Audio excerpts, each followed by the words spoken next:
Happy weekend, mga kapika! Balikan at suriin natin ang mga maiinit na showbiz chika nitong nagdaang linggo. At number 9, pahinga na muna sa acting ang aktor and director na si Eric Quezon dahil busy siya ngayon sa bago niyang role. Siya ang head ng Star Center, ang talent development and management arm ng Net25. Kagaya ito ng Sparkle ng GMA7 at Star Magic ng ABS-CBN na naghahandle ng mga artista. Sa ngayon ay meron ng more than 30 talents ang Star Center. Napili sila ng management mula sa mahigit 400 na mga showbiz hopefuls na nag-audition. At number 8, may bagong title na ibinigay ngayon ang netizens kay Marian Rivera. Bukod kasi sa pagiging kapuso primetime queen, ay tinatawag na rin siyang TikTok queen.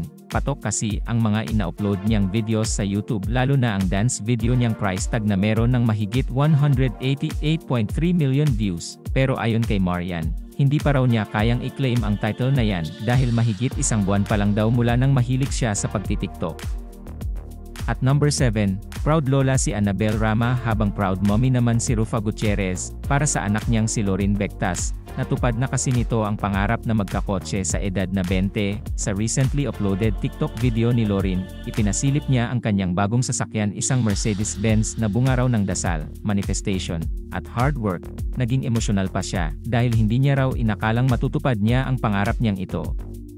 At number 6, kinumpirma ng aktor na si JM De Guzman na nanliligaw nga siya sa actress and content creator na si Donalyn Bartolom. Determinado raw si JM sa kanyang panunuyo kay Donalyn at willing to wait umano siya sa matamis nitong pagtitiyak pa niya. Hindi raw siya naiinip sa paghihintay dahil napapawi naman daw ang inip niya sa tuwing nakikita niya ang aktres. Positive rin si JM na may pag-asa siya sa puso ni Donalyn. Matatandaan na nagsimulang malink ang dalawa dahil sa sweetness na ipinapakita nila sa kanilang video collaboration since September 2022. At number 5, nalungkot at nadismaya ang pop superstar na si Sandara Park sa pagkakapostpone ng kanyang concert sa Cebu.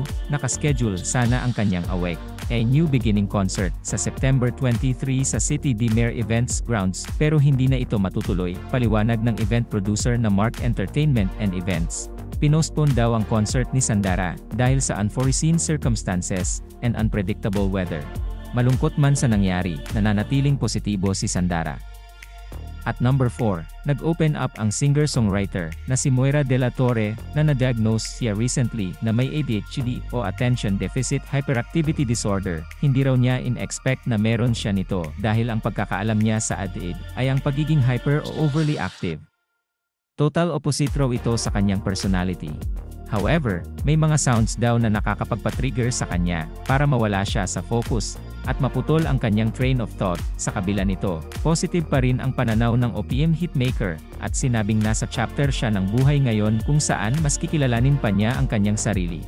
At number 3, nakipagbardagulan online ang aktres na si Sunshine Dizon sa isa niyang basher na tumawag sa kanya ng laos. Ikunumpara rin siya nito sa character actress na si Pinky Amador. Sagot ni Sunshine, masaya siya sa takbo ng career ngayon ni Pinky Amador. Hindi rin daw siya ang tipo ng artista na ang habol lang ay kasikatan. Aware din umano siya na hindi na akma sa edad niya ang magkaroon pa ng staple na ka-love team. Pero nang isinali na ng basher sa usapan ang nakabinbing estafa case ni Sunshine, binalaan niya ito na huwag pang himasukan ang mga bagay na wala itong alam. At number 2, isinantabi na muna ni Liza Soberano ang kanyang Hollywood dream dahil apektado umano siya ng ongoing actor strike sa US. Sa halip, nag-focus muna ang aktres sa content creation sa South Korea. Katunayan, nagsimula na ang online series niyang Liza in Korea na may 15 episodes sa YouTube. Bukod pa rito, abala rin ang former kapamilya star sa pagtatayo ng sarili niyang production company kung saan pwede raw niyang makipag-collaborate sa mga producers from both US and Korea. And for our top story of the week, umani ng iba't ibang reaksyon mula sa netizens ang panghahawi ng isang security personnel ni Pia Wurtzbach sa writer at national artist for film and broadcast arts na si Ricky Lee. Nangyari ito noong September 14, ang unang araw ng Manila International Book Fair sa SMX Convention Center. Dumaan kasi ang entourage ni Pia sa pasilyong malapit sa kinatatayuan ni Sir Ricky nang papunta sila sa stage para sa launching libro niyang Queen of the Universe. Sa nakunang video, makikitang binati ni Pia at kinamayan si Sir Ricky pero dumaan sa gitna nila ang isa sa mga gwardya. Maraming netizens Kabilang na ang TV host na si Boy Abunda, ang nasaktan sa naging trato sa national artist. Ayon kay Sir Ricky, medyo naging rude nga raw ang guard noong oras na yon. Nilinaw naman niya na naging maayos ang pakikitungo ni Pia sa kanya. Nag-apologize na rin umano ang beauty queen sa nangyari. At iyan ang mga top stories natin for the week, maging updated sa mga kaganapan sa showbiz at buhay ng mga artista, only here on pikapika.ph.